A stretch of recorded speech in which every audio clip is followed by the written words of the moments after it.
نبينا وحبيبنا محمد وعلى آله وصحبه والتابعين ومن تبعهم بإحسان إلى يوم الدين أما بعد. Fadhil iman, kita masih mengkaji kitab Adabul Alim wal Muta'allim, tata krama bagi orang yang berilmu dan belajar.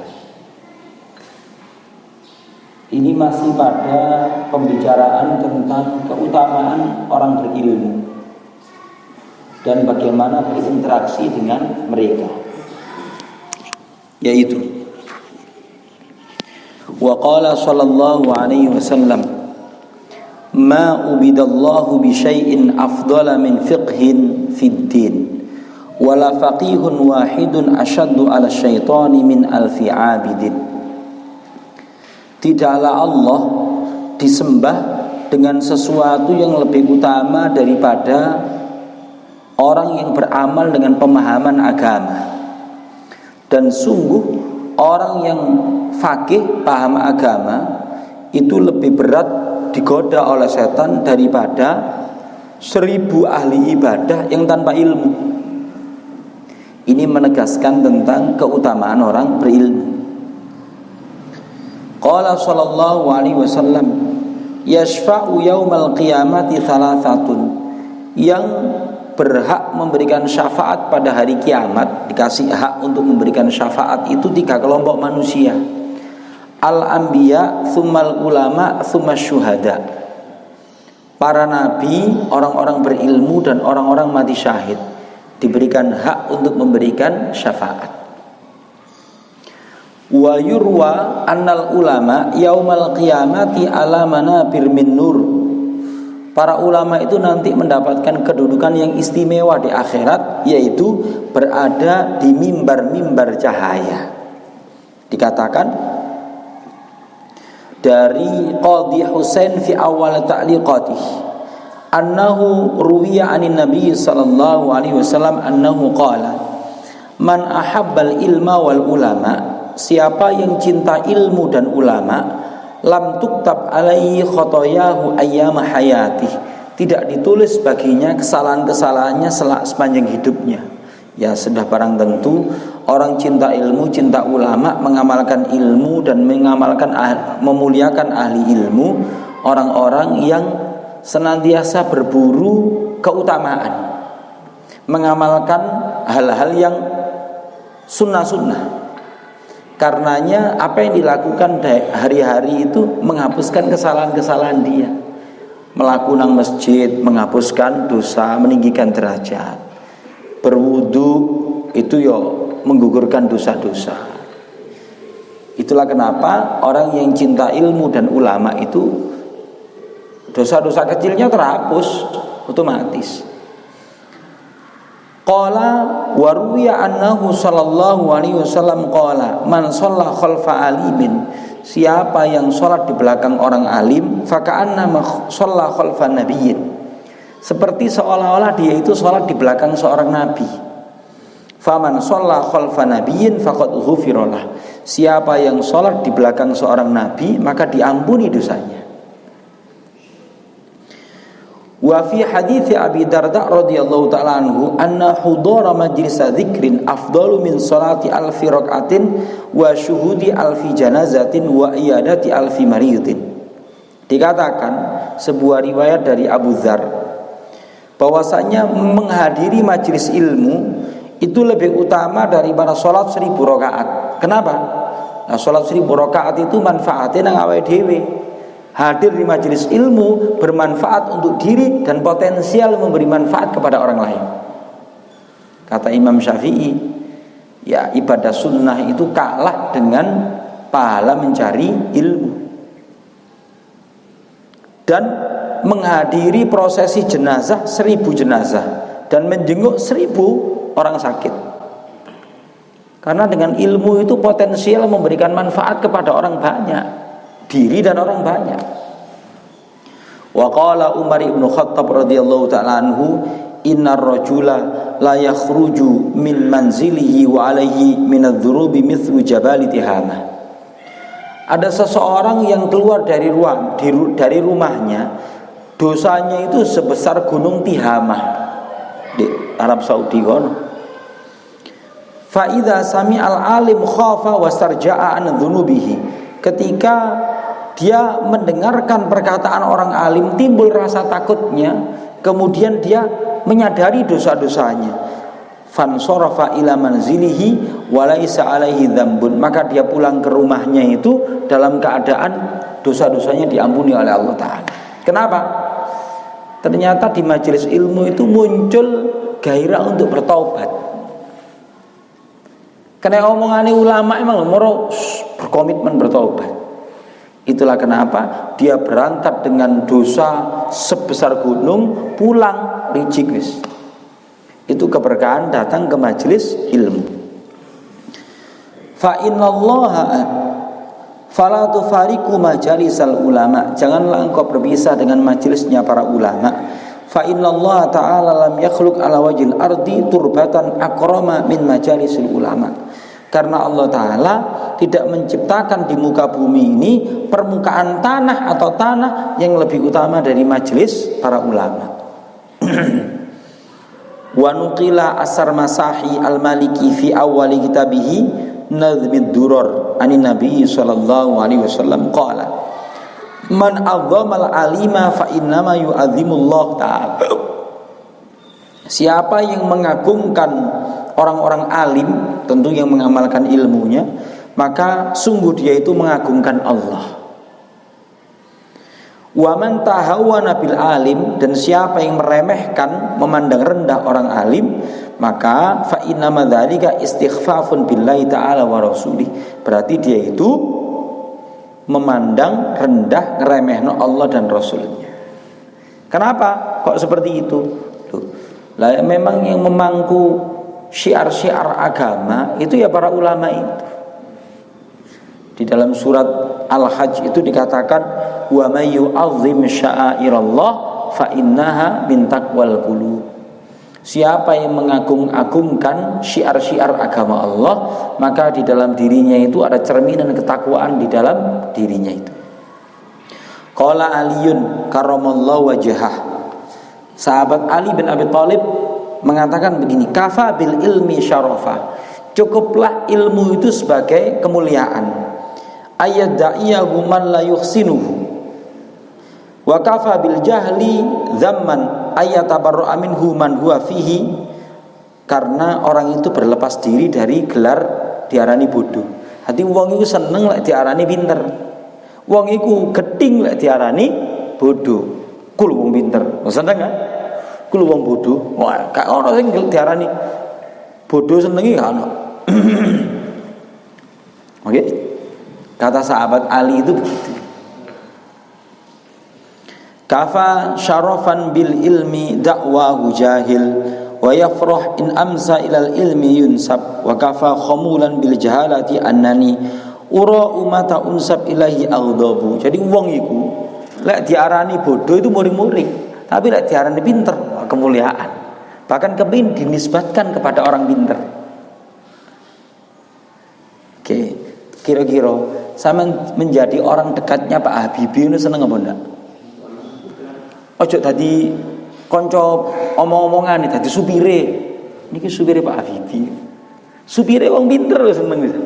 Lah ngono sih. Itu padahal matematikanya IQ jongkok deh itu. Tapi dinisbatkan kepada kula niki supire Pak Habibie. Lho, ngono seneng mulya itu.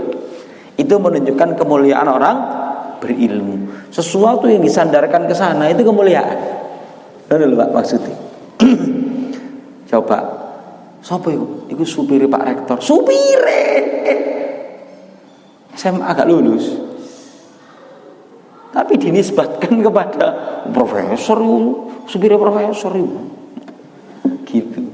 Maka cukuplah penisbatkan kepada hal-hal yang terkait keilmuan itu kemuliaan. Maksudnya ngono.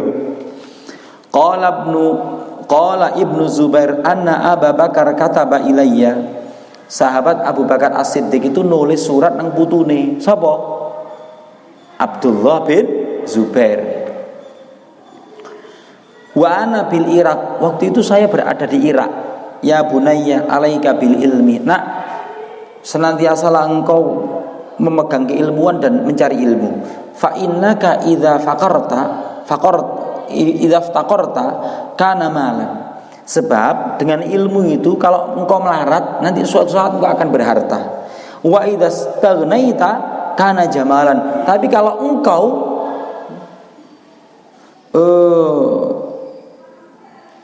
kaya, maka itu semakin indah.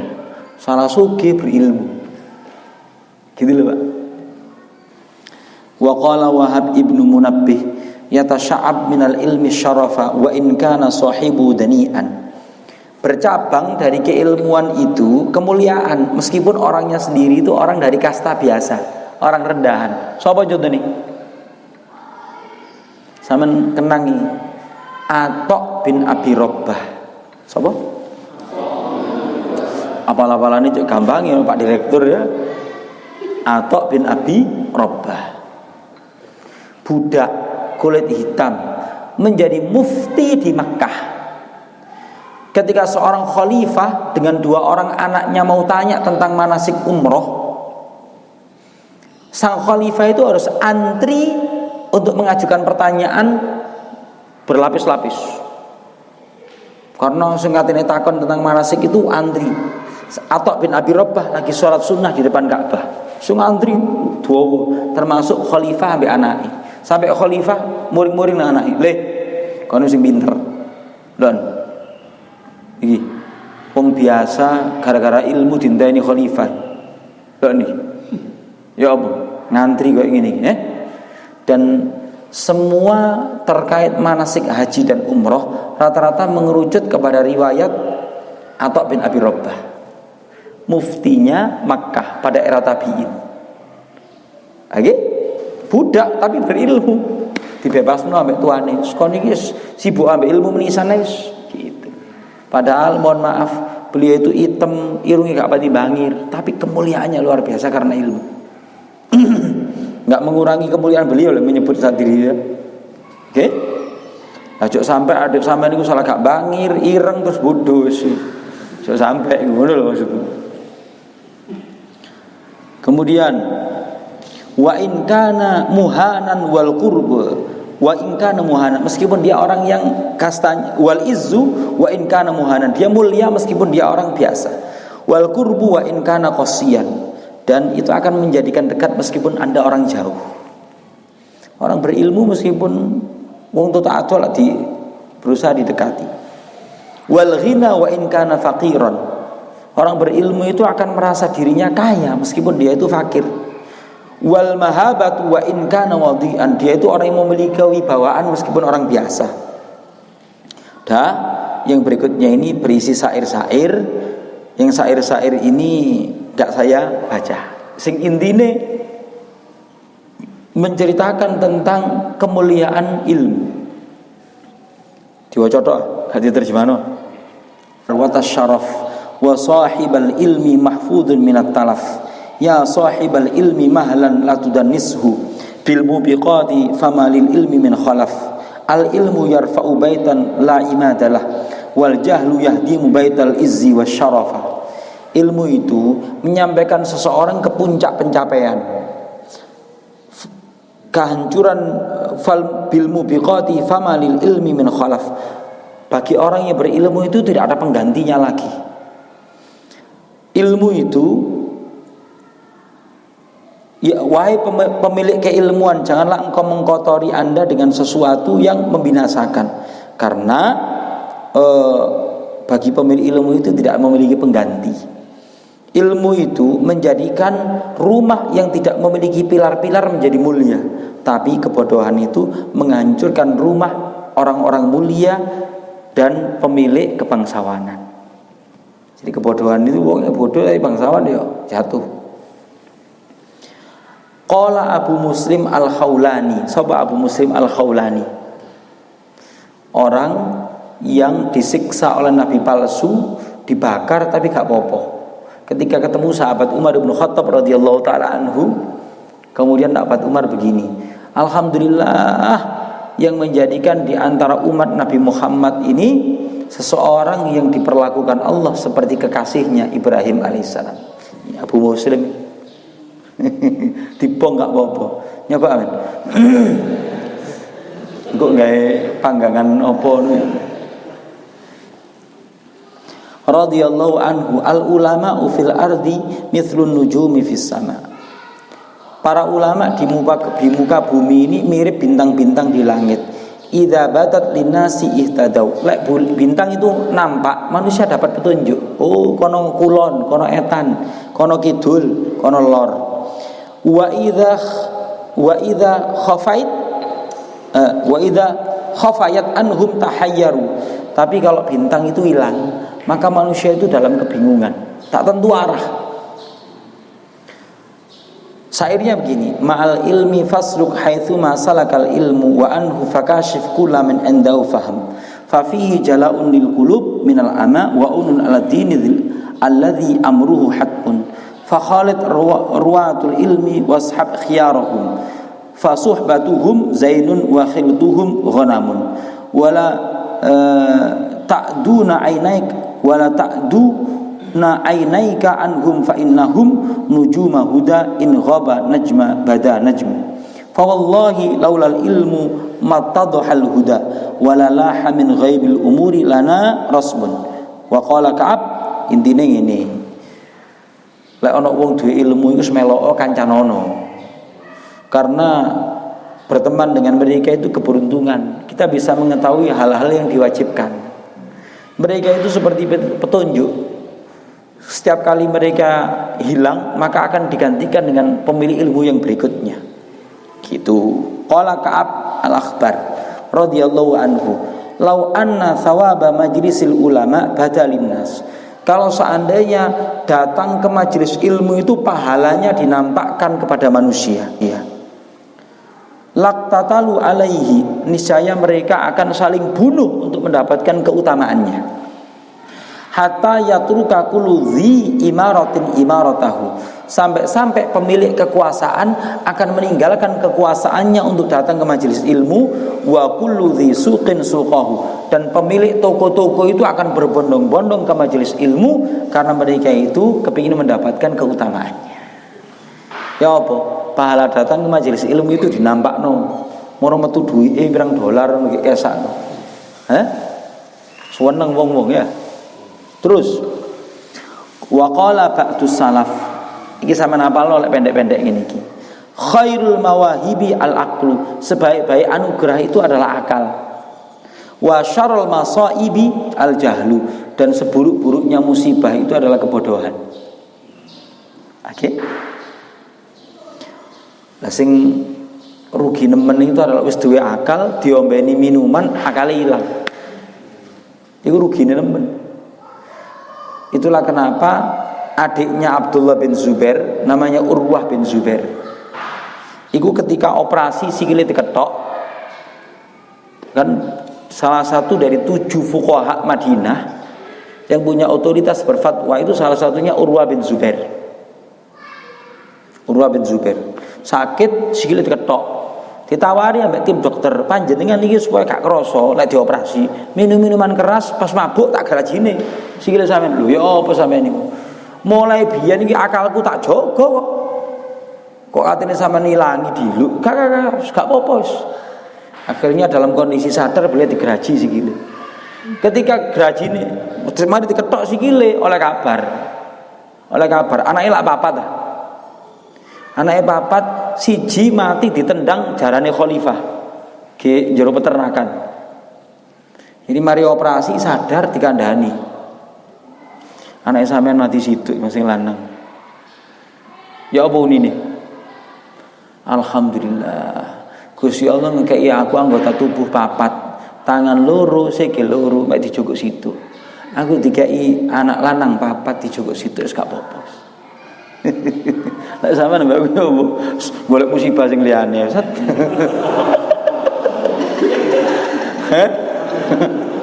Kentekan buah gak masalah. Iku Urwah bin Zubair. Wa qala ba'duhum al-ilmu amanun min kaidi syaitan. Ilmu itu merupakan benteng atau pengaman dari tipu daya setan.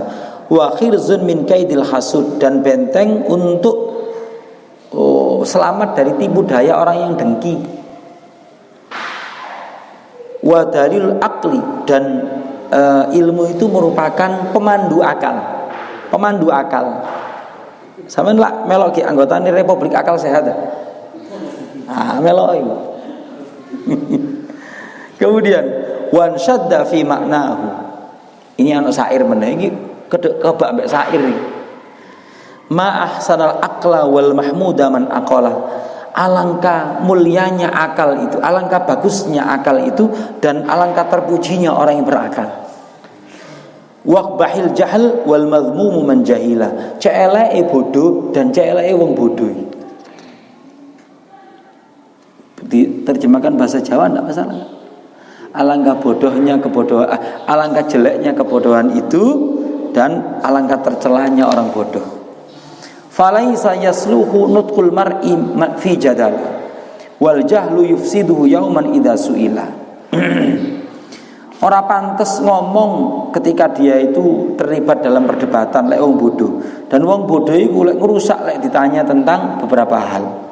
Wal ilmu asyrafu syai'in lahu rajul. Ilmu itu merupakan semulia-mulianya sesuatu yang diraih oleh seseorang. Malam yakun fi ilmun lam yakun rajula.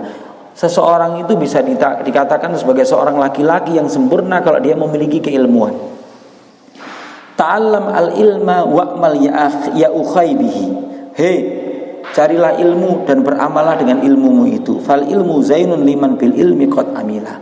Sebab ilmu itu akan menjadi hiasan bagi orang yang berilmu dan mengamalkannya. Itu syair. Syair tuan-tuan. Wa an Muadz bin Jabal radhiyallahu ta'ala anhu. Ini ulama sahabat Muadz bin Jabal. Ta'allamul ilma fa inna ta'allumahu hasanah.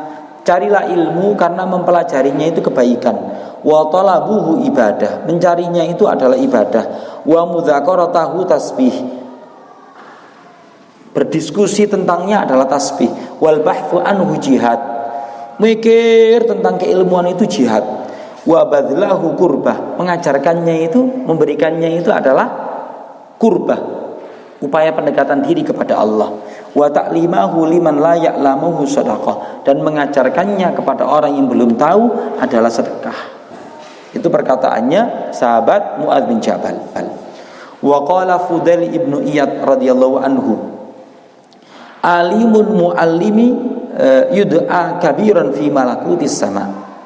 Orang alim yang mengajar itu dipandang sebagai pembesar nanti di malakutus sama, di alam malakut, alamnya para malaikat. Qala Sufyan ibnu Uyainah radhiyallahu anhu, arfa'un nasi indallahi manzilatan man kana bainallahi wa baina ibadihi wa hum al-anbiya wal ulama. Setinggi-tingginya manusia di sisi Allah kedudukannya adalah orang yang menjadi perantara antara Allah dengan hamba-hambanya. Siapa? Para nabi dan ulama. Qala aidan lam yu'ta ahadun fid dunya syai'an afdhala minan nubuwah. Tidak ada seseorang yang diberi di dunia ini lebih utama dari para kenabian. Wa ma ba'dan nubuwati bi syai'un afdalu minal ilmi wal fiqhi. Dan tidak ada derajat atau pemberian yang lebih utama setelah kenabian daripada anugerah ilmu dan pemahaman agama. Faqila lahu amman hadza qala anil fuqaha kullihim. Qala Imamuna Syafi'i, Imam Syafi'i juga Imam Abu Hanifah dalam kitab yang lain mengatakan, illam yakun al-fuqahaul amiluna bi ilmihim awliya Allah. Jika bukan orang yang paham agama yang mengamalkan ilmunya itu kekasih Allah, falaisa lillahi waliyun, maka Allah tidak memiliki kekasih. Maksudnya para ulama yang mengamalkan ilmunya itulah para kekasih Allah. Si dawa bondai. Kurang didik. Qala Ibnu Mubarak mengatakan, la yazalu rajulu aliman ma talabal ilma. Seseorang itu dikatakan orang alim selama dia itu senang mencari ilmu. Fa idza dhanna annahu qad alima faqad jahila. Kalau dia merasa sudah berilmu, berarti dia orang bodoh. Tadi bener motone kayak gini. Dadi santri sampai mati ya. Biar ini mantan gazebo gedek itu loh. Dadi santri sampai mati ya. Jadi maksudnya merasa diri sebagai penuntut ilmu sepanjang hidup. Terus wah iki unik imalan. Wa qala Waqi', Kiai Waqi' atau Waqi' bin Jarrah ini gurunya Imam Syafi'i. La yakunu rajulu aliman hatta yasma'u mimman huwa asanna minhu. Tidak bisa dikatakan seseorang itu orang alim sebelum dia mau mendengarkan orang yang lebih muda daripada dia.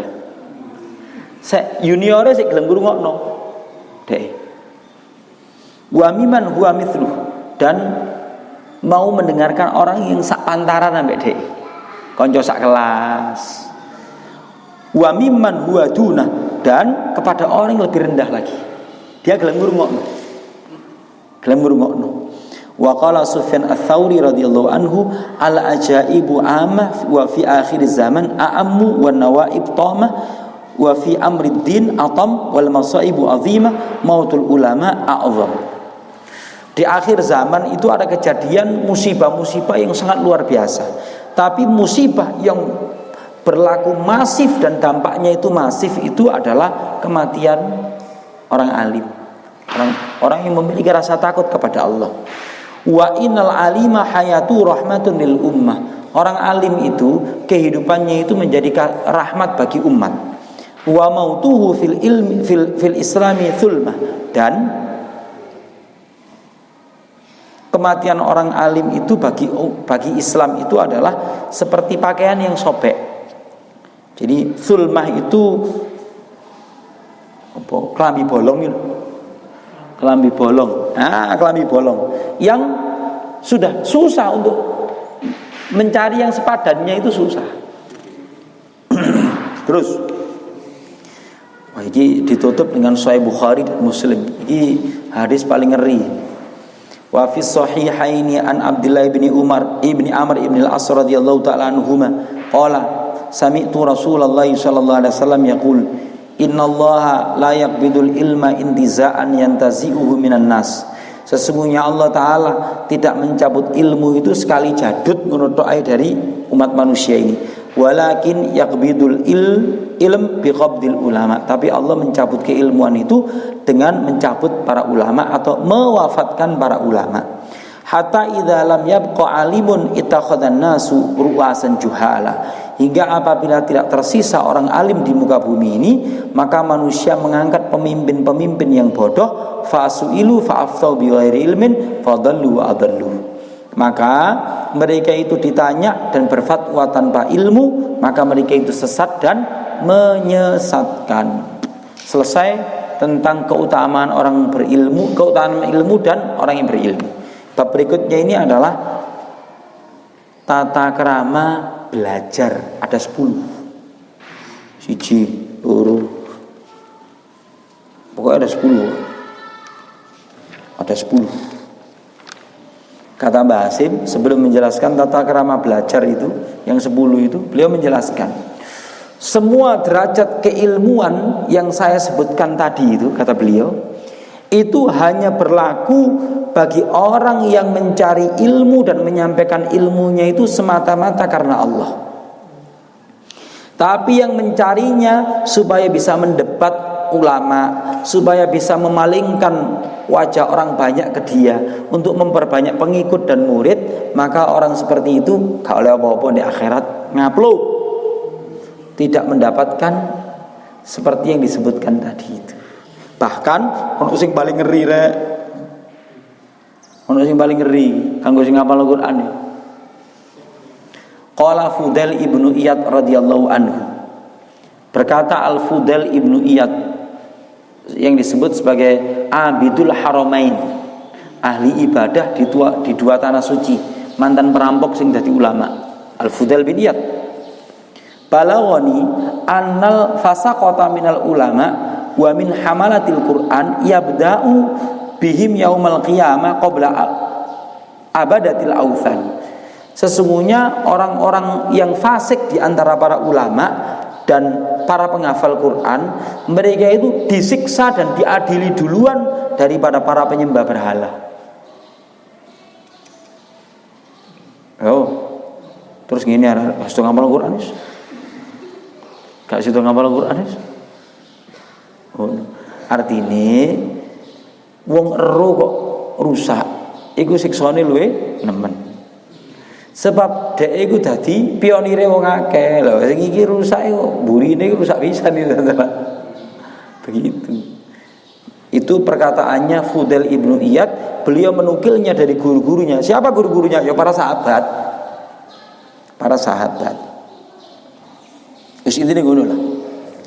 Baru membicarakan tentang 10 tata krama ketika ngaji.